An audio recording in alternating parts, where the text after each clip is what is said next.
The national under-20 women's team, the Falconets, this evening forced Morocco's under-20 girls to a 1-1 draw in the FIFA Under-20 Women's World Cup qualifying series.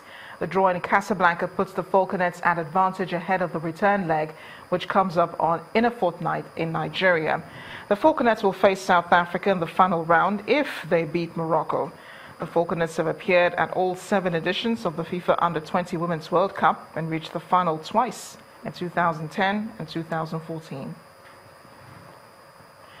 In the English Premier League, Alvaro Morata's 55th minute header earlier today sealed a 1-0 win for Chelsea over Manchester United, who fell 8 points behind league leaders Manchester City.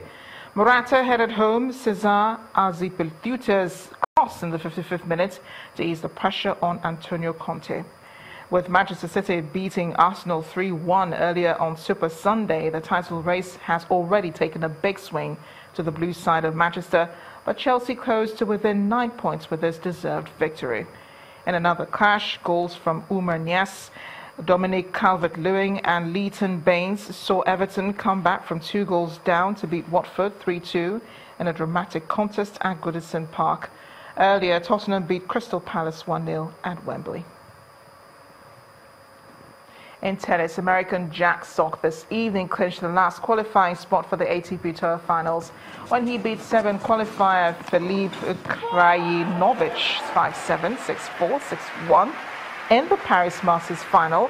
The 16th seed became the first American to win the tournament since Andre Agassi in 1999. While Krajinovic won the first set, Sock came back to take the second. Sock kept up the pressure in the third deciding set, breaking Krajinović's twice and denying the Serb all but one game.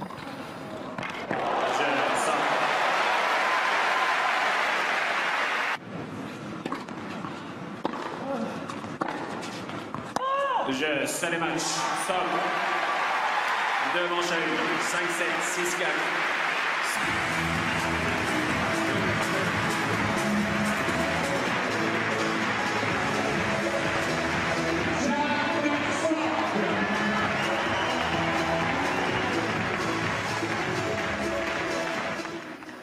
Away from tennis, Shannon Flanagan has become the first American woman to win the New York City Marathon in 40 years when she claimed a dominant victory over Kenya's 3-time champion, Mary Kitani.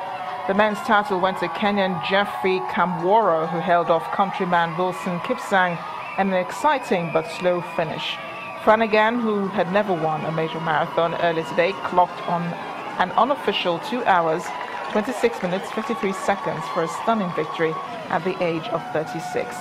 Kamworo finished in an unofficial 2 hours 10 minutes 53 seconds, with Kipsang 3 seconds behind.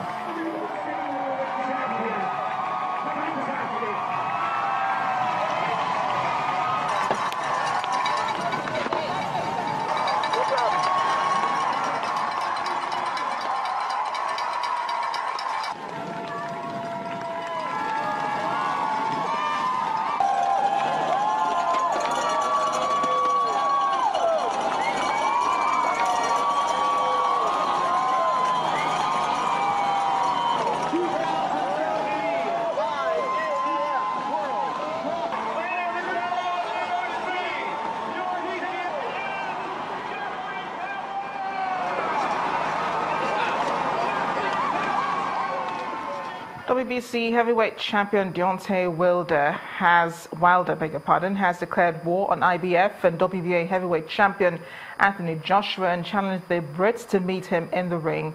Wilder emphatically stopped Bermane Stiverne inside 3 minutes of their world title rematch this morning as he made the 6th successive defense of his WBC belt at the Barclays Center, Brooklyn. Speaking after his stunning knockouts victory, the Bronze Bomber said he has been waiting on the fight for a long time and has thrown the question to AJ if he will accept his challenge.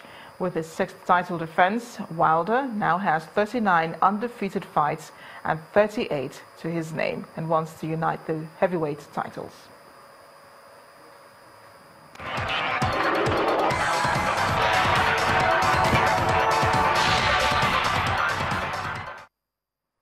Several people have been shot at a church in Sutherland Springs in Texas.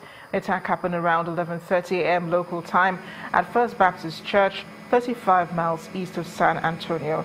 Witnesses said they heard at least 20 shots fired in quick succession while church service was underway. The FBI, who have arrived at the scene of the shooting, say there are multiple victims, counting as many as 27 bodies, but the gunman has been killed and there is no longer an active threat.